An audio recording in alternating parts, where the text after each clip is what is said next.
Ahoj, Fit, jo. Já myslím, že už jsem přihlášen, já tady mám 4. No, nemáš. Vidíš, to máš 5. Teď ti říkám, že máš 5.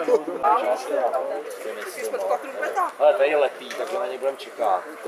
30 lidí. Jako vadí 88, říkal, to už nedám příště.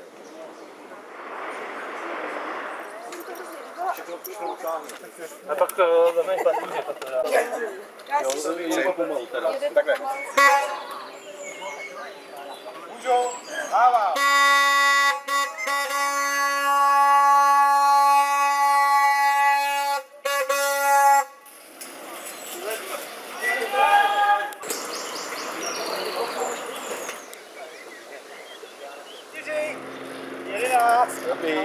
Tak na Petr Boka. Zdraví. Na tvoje, slovenský kazit nebude.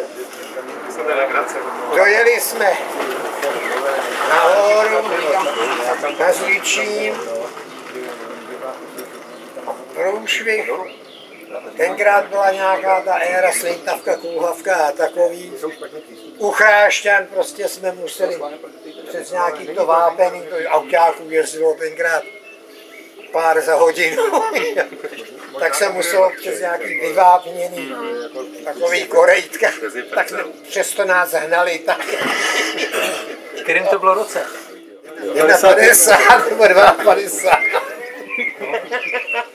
No byla to anabáze, prostě non plus ultra, calo, chumelilo, prostě na střídačku a klouzalo to na všechny strany. A v Berouně jsme se teda rozhodli, zvlášť jako to začnejde, že na koledník nahoru ne. A že se pojede teda do Králováku, podle Suchomastského potoka, to ještě přehrada nestála, že se promotáme. No a čertový schody teda, ty tenkrát stály za to si pamatuju. To byly ještě schůdečky. To nebyly lom. Takže tam jsme to naložili na záda a vezli poště.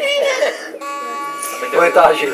Nahoru a nahoře na koní už tenkrát byla taková nejprimitivnější chatička, kterou tam postavil archeologický ústav. Ale to nebyla ani jako prkná palubky, to zevnitř to bylo vytlučené nějakým papundeklem, jenom papírem, teda ani ne hodrou, to ještě tenkrát na mě neexistovalo. No fučelo v tom, jak ve Mlejnici, to měli na léto, my jsme tam jakože tam přespávat. Tak tam jsme se teda dohrabali. Na základě téhle anabáze, o té se tenkrát hodně mluvilo, že... Jasně, to jste psal, jo, Stárka? Stárka za několik let později napsal tedy. Rodokres. A na základě rodokresu začali... Tak Pepo!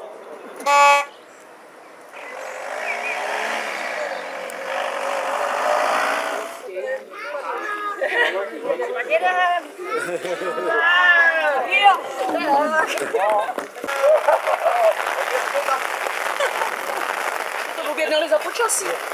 Ale my jsme to nepřivezli. Můj to bude jde. Jo?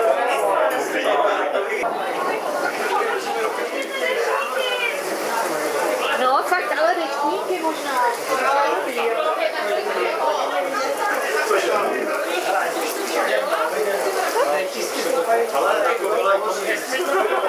Jo, tohle to je...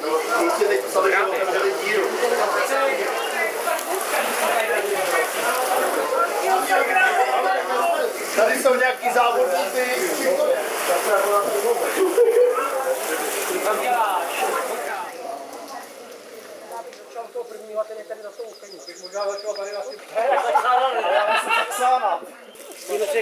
Takže přátelé, teď to vyhlásím. Tak jsme se dozvěděli, že jezdec číslo 18, nebo Karel Vodička, má narozeniny. Máme tady pro Karla něco k narozeninám, tady nějaký srdíčka, protože Karel je prostě... Pojď sem, vyhrál Jsi první. Děkuju. Děkuju.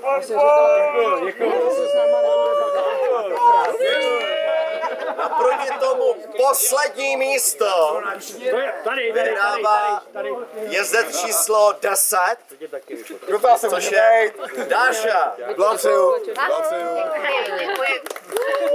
Přátelé, Já jsem ti věřil. teďkon budou družstva. Nejlepší družstvo je letos pražský výběr. Já bych tedy pozval celý náš pražský výběr k... Ano, včetně kladenského Ivoše. Marku, pojď taky k nám. Je to on, pražský démon, ten démon. Nejhlavnější.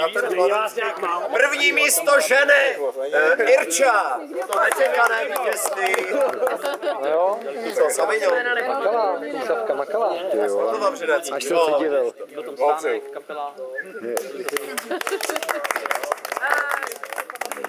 Je tady nějaká účastnice závodu, která je, byla nebo bude matkou?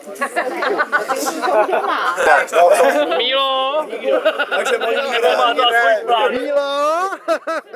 Dobře, já to předám. Takže těšíme se. Já bych prostě poděkoval za úžasnou organizaci několikátého ročníku Petr Boka a rád bych ti přidal takovou malou upomínku. Si nedopadl stejně jako červená karkulka, která se potkala se svým oblíbeným vlkem v lese a máš tady ode mě takovou je to prosím vás antivlk, mastička proti obruzeninám. Aby Ivoš mohl kdykoliv, když se mu zlíbí, vyrazit na kole. Je tam ještě vůbec mít. Symbolicky. 2012 tady. Naposled.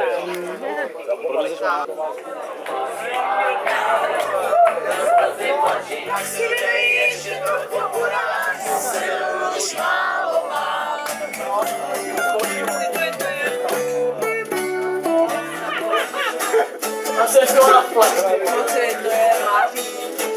Máš si telefon, otočil. To je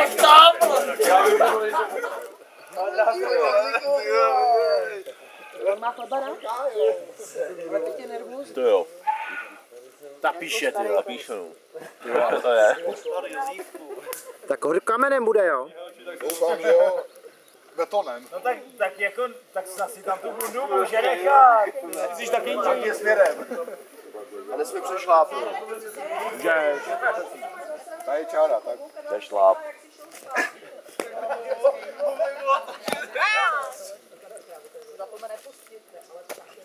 Ty vole. Kyslík, vole, nekecej tam. Čáru kotáž za nohy. Čáru písa.